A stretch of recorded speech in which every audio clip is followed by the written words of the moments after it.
মক্কার পাহাড়ের বুকে নূর পর্বতের নির্জন উচ্চতায় একটি ছোট্ট গুহা। আজ থেকে ১৪০০ বছর আগে এই গুহায় ঘটেছিল সেই মহা ঘটনা যা পাল্টে দিয়েছিল পুরো মানব সভ্যতার গতিপথ। এখানেই নাজিল হয়েছিল সেই প্রথম ওহী, যার আলোয় আলোকিত হয়েছে কোটি কোটি হৃদয়। হেরা গুহা শুধু একটি নাম নয়, এ যেন ইসলামের জন্মস্থান। এ যেন সেই পবিত্র স্থান যেখানে আল্লাহ তাআলা তার শেষ বার্তা পাঠিয়েছিলেন মানব জাতির জন্য। আজকের এই যাত্রায় আমরা ফিরে যাব সেই মহান রাতে, যখন হেরা গুহার নীরবতা ভেঙে উচ্চারিত হয়েছিল ইকরা। ঐতিহাসিক পটভূমি: ষষ্ঠ শতাব্দীর আরব। চারিদিকে অন্ধকার, মূর্তি পূজা, কন্যা সন্তান হত্যা, দাস প্রথা, অবিচার আর অত্যাচারে ভরা এক সমাজ।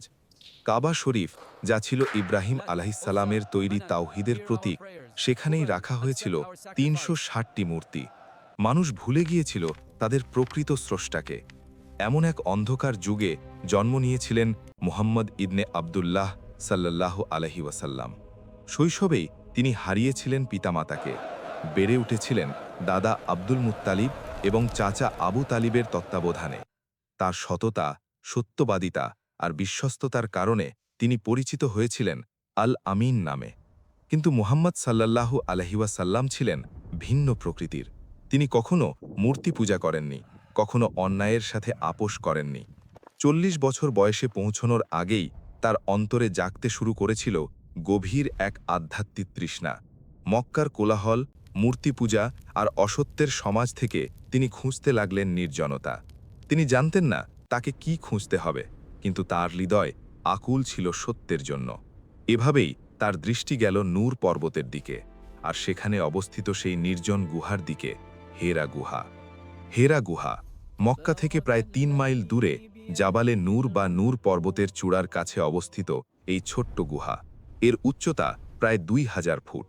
পাথুরে খাড়া পথ বেয়ে উঠতে হয় এই গুহায়। গুহাটি ছোট্ট, দৈর্ঘ্যে মাত্র ৪ গজ, প্রস্থে সোয়া ১ গজ। একজন মানুষ সেখানে দাঁড়াতে পারেন না, শুধু বসে বা শুয়ে থাকা যায়। গুহার একটি ছোট্ট খোলা অংশ দিয়ে দেখা যায় কাবা শরীফ। রাসূলুল্লাহ সাল্লাল্লাহু আলাইহি ওয়াসাল্লাম এই গুহায় আসতে শুরু করলেন। তিনি খাদিজা রাদিয়াল্লাহু আনহার প্রস্তুত করা খাবার নিয়ে কয়েক দিন, এমনকি কয়েক সপ্তাহ এখানে অতিবাহিত করতেন। নিভৃতে চিন্তা করতেন সৃষ্টি জগৎ নিয়ে, মহাবিশ্ব নিয়ে, জীবনের উদ্দেশ্য নিয়ে। সেই নির্জন রাতগুলোতে, যখন মরুভূমির বাতাস পাহাড়ের গায়ে বয়ে যেত, যখন আকাশে উজ্জ্বল তারারা জ্বলত, রাসূলুল্লাহ সাল্লাল্লাহু আলাইহি ওয়াসাল্লাম ধ্যানমগ্ন হতেন। তিনি জানতেন না কিভাবে ইবাদত করতে হয়, কিন্তু তার হৃদয় ছিল আল্লাহর সন্ধানে আকুল। তিনি চিন্তা করতেন আকাশ জমিনের সৃষ্টি নিয়ে, সূর্য চন্দ্রের গতিপথ নিয়ে, মানুষের জন্ম মৃত্যু নিয়ে। এভাবেই কেটে গেল কয়েক মাস। হেরা গুহায় নির্জনতা শুধু নির্জনতা ছিল না, এ ছিল আল্লাহর সান্নিধ্যের প্রস্তুতি। রাসূলুল্লাহ সাল্লাল্লাহু আলাইহি ওয়াসাল্লাম জানতেন না যে আল্লাহ তাআলা তাকে প্রস্তুত করছেন এক মহান দায়িত্বের জন্য।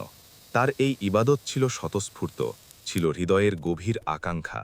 তিনি সমাজের কোলাহল থেকে নিজেকে আলাদা করে স্রষ্টার সাথে এক নিবিড় সংযোগ খুঁজছিলেন। এটাই ছিল নবুয়তের প্রস্তুতিকাল। লাইলাতুল কদরের রাত, প্রথম ওহী। রমজান মাসের এক রাত, পরবর্তীতে যা পরিচিত হয় লাইলাতুল কদর বা মহান্বিত রাত হিসেবে। এটি ছিল ২৭শে রমজান। রাসূলুল্লাহ সাল্লাল্লাহু আলাইহি ওয়াসাল্লামের বয়স তখন ঠিক ৪০ বছর। তিনি হেরা গুহায় ধ্যানমগ্ন। হঠাৎ তিনি অনুভব করলেন এক অদৃশ্য উপস্থিতি। তিনি দেখলেন এক মহান ফেরেশতা তার সামনে দাঁড়িয়ে। এটি ছিলেন জিবরাইল আলাইহিসসালাম, আল্লাহর মহান বার্তাবাহক ফেরেশতা। জিবরাইল আলাইহিসসালাম বললেন, ইকরা, পড়ুন। রাসূলুল্লাহ সাল্লাল্লাহু আলাইহি ওয়াসাল্লাম উত্তর দিলেন, মা আনা বিকারি, আমি তো পড়তে জানি না। জিবরাইল আলাইহিসসালাম তাকে জড়িয়ে ধরলেন এতটাই শক্তভাবে যে রাসূলুল্লাহ সাল্লাল্লাহু আলাইহি ওয়াসাল্লাম অনুভব করলেন প্রচণ্ড চাপ। তারপর ছেড়ে দিয়ে আবার বললেন, ইকরা। আবারও রাসূল সাল্লাল্লাহু আলাইহি ওয়াসাল্লাম বললেন, আমি পড়তে জানি না। দ্বিতীয়বার জিবরাইল আলাইহিসসালাম তাকে জড়িয়ে ধরলেন আরও শক্তভাবে, তারপর ছেড়ে দিলেন। তৃতীয়বার আবার ইকরা বলার পর জিবরাইল আলাইহিসসালাম শোনালেন আল্লাহর বাণী, ইকরা বিসমি রাব্বিকাল্লাযী খালাক, খালাকাল ইনসানা মিন আল্লাক, ইকরা ওয়া রব্বুকাল আকরাম, আল্লাযী আল্লামা বিল কালাম, আল্লামাল ইনসানা মা লাম ইয়ালাম। অর্থ, পড়ুন আপনার রবের নামে, যিনি সৃষ্টি করেছেন মানুষকে জমাট রক্ত থেকে। পড়ুন এবং আপনার রব মহামহিম, যিনি কলমের সাহায্যে শিক্ষা দিয়েছেন মানুষকে, যা সে জানত না। এই ছিল কুরআনের প্রথম 5টি আয়াত। এই ছিল ইসলামের সূচনা। আল্লাহ তাআলা তার শেষ নবী মুহাম্মদ সাল্লাল্লাহু আলাইহি ওয়াসাল্লামের কাছে পাঠালেন তার শেষ কিতাব আল কুরআন। এই মহা ঘটনার পর রাসূলুল্লাহ সাল্লাল্লাহু আলাইহি ওয়াসাল্লাম প্রচণ্ড ভীত ও কম্পিত অবস্থায় হেরা গুহা থেকে বেরিয়ে এলেন। তার হৃদয় কাঁপছিল, শরীর থরথর করে কাঁপছিল। তিনি দ্রুত পাহাড় থেকে নেমে মক্কার দিকে রওনা হলেন। তার অন্তর ভারাক্রান্ত, মন বিভ্রান্ত। কি হলো তার সাথে? এ কি ছিল? তিনি কি পাগল হয়ে যাচ্ছেন? মক্কার মানুষ তো এমনই বলবে। এমন চিন্তা তাকে আচ্ছন্ন করল। তিনি দ্রুত বাড়ি পৌঁছে এবং তার স্ত্রী, তার প্রথম বিশ্বাসী সাথী খাদিজা রাদিয়াল্লাহু আনহার কাছে গিয়ে বললেন, জাম্মিলুনি, আমাকে চাদর দিয়ে ঢেকে দাও, আমাকে ঢেকে দাও। খাদিজা রাদিয়াল্লাহু আনহা তাকে চাদরে ঢেকে দিলেন। যখন তার ভয় কিছুটা কমল, তিনি খাদিজাকে সব ঘটনা খুলে বললেন। তিনি বললেন, আমি আমার নিজের সম্পর্কে ভয় পাচ্ছি। খাদিজা রাদিয়াল্লাহু আনহা, যিনি ছিলেন জ্ঞানী, বুদ্ধিমতী এবং দৃঢ় ঈমানের অধিকারী, তিনি উত্তর দিলেন, কখনো নয়, আল্লাহর কসম, আল্লাহ আপনাকে কখনো লাঞ্ছিত করবেন না। আপনি তো আত্মীয়তার সম্পর্ক রক্ষা করেন, সত্য কথা বলেন, অসহায়দের বোঝা বহন করেন, নিঃস্বদের সাহায্য করেন এবং দুর্দশাগ্রস্তদের পাশে দাঁড়ান। খাদিজা রাদিয়াল্লাহু আনহার এই কথাগুলো ছিল ঈমানের প্রথম প্রকাশ। তিনিই ছিলেন প্রথম মানুষ যিনি রাসূলুল্লাহ সাল্লাল্লাহু আলাইহি ওয়াসাল্লামের নবুয়তে বিশ্বাস করলেন। তিনি বুঝতে পেরেছিলেন যে এটি আল্লাহ পক্ষ থেকে। তিনি তার চাচাতো ভাই ওয়ারাকা ইবনে নওফালের কাছে রাসূলুল্লাহ সাল্লাল্লাহু আলাইহি ওয়াসাল্লামকে নিয়ে গেলেন। ওয়ারাকা ছিলেন বয়োবৃদ্ধ, জ্ঞানী এবং তওরাত ও ইঞ্জিলের জ্ঞান রাখতেন।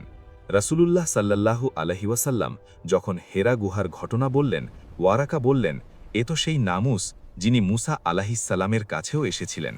হায়, আমি যদি সেদিন জীবিত থাকতাম, যেদিন আপনার জাতি আপনাকে বের করে দেবে।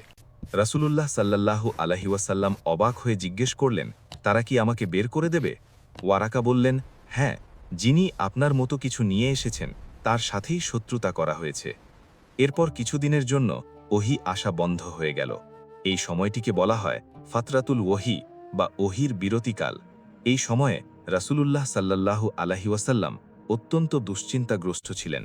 তিনি আকুল ছিলেন জিব্রাইল আলাইহিসসালামের সাক্ষাতের জন্য, ওহীর জন্য। এই বিরতিকালে আল্লাহ তাকে শান্ত করলেন, প্রস্তুত করলেন আসন্ন দায়িত্বের জন্য। এরপর যখন ওহী আবার আসলো, আল্লাহ তাআলা বললেন, ইয়া আইয়ুহাল মুদ্দাসসির কুম ফাআনজির ওয়ারাব্বাকা ফাকাব্বির। অর্থ, হে চাদরাবৃত, উঠুন এবং সতর্ক করুন এবং আপনার রবের শ্রেষ্ঠত্ব ঘোষণা করুন। এই আয়াতের মাধ্যমে রাসূলুল্লাহ সাল্লাল্লাহু আলাইহি ওয়াসাল্লামকে দেওয়া হলো স্পষ্ট আদেশ, মানুষকে সত্যের দিকে আহ্বান করার আদেশ। হেরা গুহার তাৎপর্য। হেরা গুহা শুধু একটি পাথরের গুহা নয়, এটি সেই স্থান যেখানে শুরু হয়েছিল মানবতার মুক্তির যাত্রা। এখান থেকেই নাজিল হয়েছিল সেই কুরআন, যা আজ পর্যন্ত কোটি কোটি মানুষের হৃদয়ে শান্তি এনে দেয়, পথ দেখায়, সঠিক ভুলের পার্থক্য শেখায়। হেরা গুহায় রাসূলুল্লাহ সাল্লাল্লাহু আলাইহি ওয়াসাল্লামের ইবাদত ও ধ্যান ছিল তাওহীদের প্রকাশ।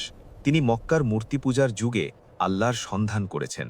তিনি দুনিয়ার কোলাহল থেকে দূরে গিয়ে নিজেকে আল্লাহর সান্নিধ্যে সমর্পণ করেছেন। এটাই ছিল প্রকৃত ইবাদতের শুরু, প্রকৃত আত্মসমর্পণের শুরু। আমাদের জন্য শিক্ষা। হেরা গুহার ঘটনা আমাদের শেখায় নিভৃততার গুরুত্ব। আজকের ব্যস্ত পৃথিবীতে আমরা সবাই কোলাহলে আচ্ছন্ন। আমরা ভুলে যাই আমাদের স্রষ্টাকে। রাসূলুল্লাহ সাল্লাল্লাহু আলাইহি ওয়াসাল্লাম মক্কার কোলাহল থেকে দূরে গিয়ে আল্লাহর সান্নিধ্য খুঁজেছিলেন। আমাদেরও উচিত প্রতিদিন কিছুটা সময় আল্লাহর জন্য আলাদা করা, নিভৃতে তার জিকির করা, তার সাথে কথা বলা। হেরা গুহার ঘটনা আমাদের শেখায় ইলমের গুরুত্ব। প্রথম আয়াতেই আল্লাহ বলেছেন, ইকরা, পড়ুন। জ্ঞান অর্জন করা প্রতিটি মুসলিমের জন্য ফরজ। আল্লাহ তাআলা কলমের সাহায্যে শিক্ষার কথা বলেছেন, যা প্রমাণ করে ইসলাম শিক্ষা ও জ্ঞানকে সর্বোচ্চ গুরুত্ব দেয়। রাসূলুল্লাহ সাল্লাল্লাহু আলাইহি ওয়াসাল্লামের মিশন শুরু। হেরা গুহায় প্রথম ওহী নাজিলের পর রাসূলুল্লাহ সাল্লাল্লাহু আলাইহি ওয়াসাল্লামের মিশন শুরু হয়। তিনি 23 বছর ধরে মানুষকে তাওহীদের দিকে ডাকলেন। তিনি সহ্য করলেন অত্যাচার, নির্যাতন, বয়কট। তাকে মক্কা থেকে হিজরত করতে হলো মদিনায়, কিন্তু তিনি থামেননি। তিনি পৌঁছে দিয়েছেন আল্লাহর বার্তা সম্পূর্ণরূপে। তিনি প্রতিষ্ঠা করেছেন ইসলামী সমাজ, যেখানে ন্যায় বিচার, সাম্য ও ভ্রাতৃত্ব ছিল মূল ভিত্তি। আজ প্রায় 2 বিলিয়ন মুসলিম রাসূলুল্লাহ সাল্লাল্লাহু আলাইহি ওয়াসাল্লামের উম্মত। আমরা সবাই সেই হেরা গুহার ঘটনার ফসল। কুরআন, যা নাজিল হয়েছিল সেই ছোট্ট গুহায়, আজ পৃথিবীর প্রতিটি প্রান্তে পৌঁছে গেছে। এর শব্দগুলো আজও মানুষের হৃদয়ে শান্তি এনে দেয়, পথ দেখায়, সঠিক ভুলের পার্থক্য শেখায়। আজকে আমরা যখন হেরা গুহার কথা স্মরণ করি, আমরা শুধু ইতিহাস স্মরণ করি না, আমরা স্মরণ করি সেই মহান দায়িত্ব যা আল্লাহ তার নবীকে দিয়েছিলেন। রাসূলুল্লাহ সাল্লাল্লাহু আলাইহি ওয়াসাল্লাম সেই দায়িত্ব পালন করেছেন নিখুঁতভাবে। এখন আমাদের দায়িত্ব হল তার দেখানো পথে চলা, কুরআনকে আঁকড়ে ধরা এবং ইসলামকে জীবনের প্রতিটি ক্ষেত্রে বাস্তবায়ন করা। হেরা গুহা আজও দাঁড়িয়ে আছে নূর পর্বতের বুকে। প্রতি বছর লক্ষ লক্ষ মুসলিম সেখানে যান সেই মহান ঘটনাকে স্মরণ করতে। কিন্তু শুধু যাওয়াই নয়, আমাদের উচিত হৃদয়ে ধারণ করা সেই শিক্ষা যা হেরা গুহা আমাদের দেয়। নির্জনতায় আল্লাহকে খোঁজা, জ্ঞান অর্জন করা, সত্যের পথে অটল থাকা এবং মানুষের কল্যাণে নিজেকে নিয়োজিত করা। হে আল্লাহ, আপনি রসূলুল্লাহ সাল্লাল্লাহু আলাইহি ওয়াসাল্লামের উপর রহমত বর্ষণ করুন, আমাদের তার সুন্নাহর উপর চলার তৌফিক দিন। হেরা গুহায় যে বার্তা নাজিল হয়েছিল, সেই কুরআনকে আমাদের জীবনের পথপ্রদর্শক বানান। আমিন। হেরা গুহা, যেখানে শুরু হয়েছিল ইসলাম, যেখানে আল্লাহ তার শেষ বার্তা পাঠিয়েছিলেন, যেখান থেকে ছড়িয়ে পড়েছিল নূরের আলো, যা আজও সমগ্র মানব জাতিকে পথ দেখাচ্ছে। আল্লাহুম্মা সাল্লি আলা মুহাম্মাদিন ওয়া আলা আলি মুহাম্মাদ।